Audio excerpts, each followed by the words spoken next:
ever since I figured out that Jethro and Moses share the name Heber, it's been on my mind, and I'm trying to figure out what to make of it.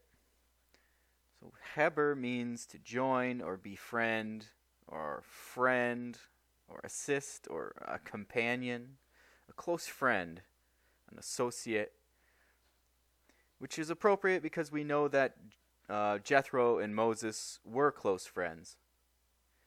And the way I figured this out was Moses is known by 7 different names, and so is Jethro. Yitro also had 7 names, and at that time Jethro converted to monotheism and abandoned idol worship. So here are Jethro's 7 names, and here is Heber.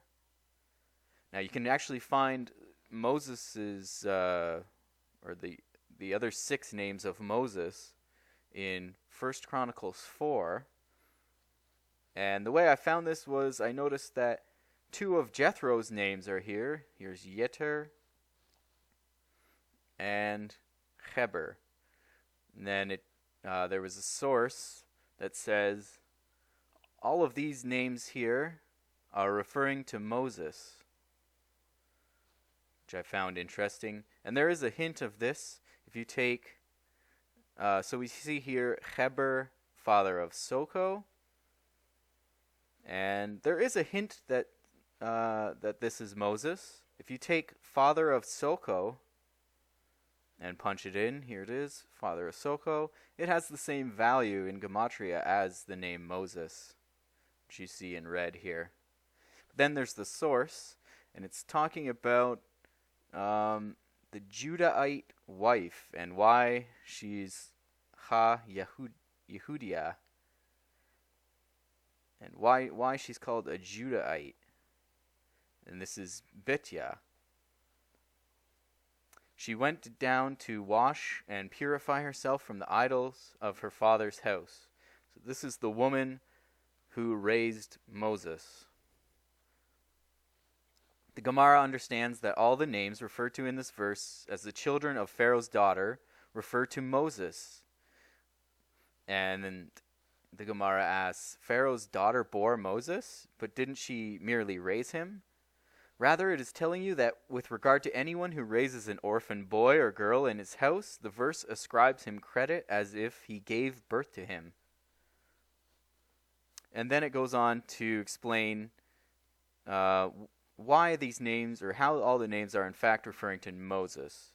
And so we'll go down to Heber, because he connected the Jewish people to their Father in heaven. He was called Soko, because he was, for the Jewish people, like a shelter. And then it goes on. What's interesting is, if you've seen my other video, the name Moshe exists. Like we said, it has the value 345, but the name can actually be found exactly 616 times in the 5 books of Moses, which is interesting because 616 is the value of torah and the Torah, which was given through Moses, through Moshe, 616. And it's also the value of Jethro, which is the portion of the Torah in which it was given. So Jethro also has the value 616. So there's a connection. Moses, the Torah, and Jethro. All 616.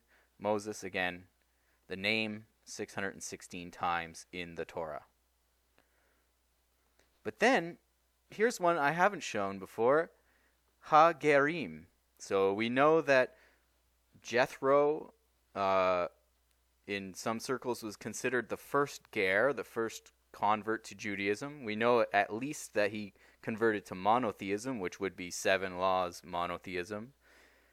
There are some who say he was at Sinai. And then, of course, Moses was raised by a ger woman, and he names his first son Gershom because he was a ger in Misraim, in Egypt. So let's see how this word, ha-gerim, is connected to Jethro and Moses. It has the value 258, and you can find it 4 times. So the value, now we're going to be searching for the value 258 in the entire Tanakh. And 258 is found 616 times. Very interesting. So this got me to thinking about this exchange in Exodus 18. Moses went out to meet his father-in-law. He bowed low and kissed him. Each asked after the other's welfare, and they went into the tent. So they each asked how the other was doing and genuinely cared. Let this be an example and a model for Jews and non-Jews and how they treat each other. And if you're a non-Jew, ask how a Jew is doing today. And if you're a Jew, ask about the welfare of the non-Jews, and we should be close friends.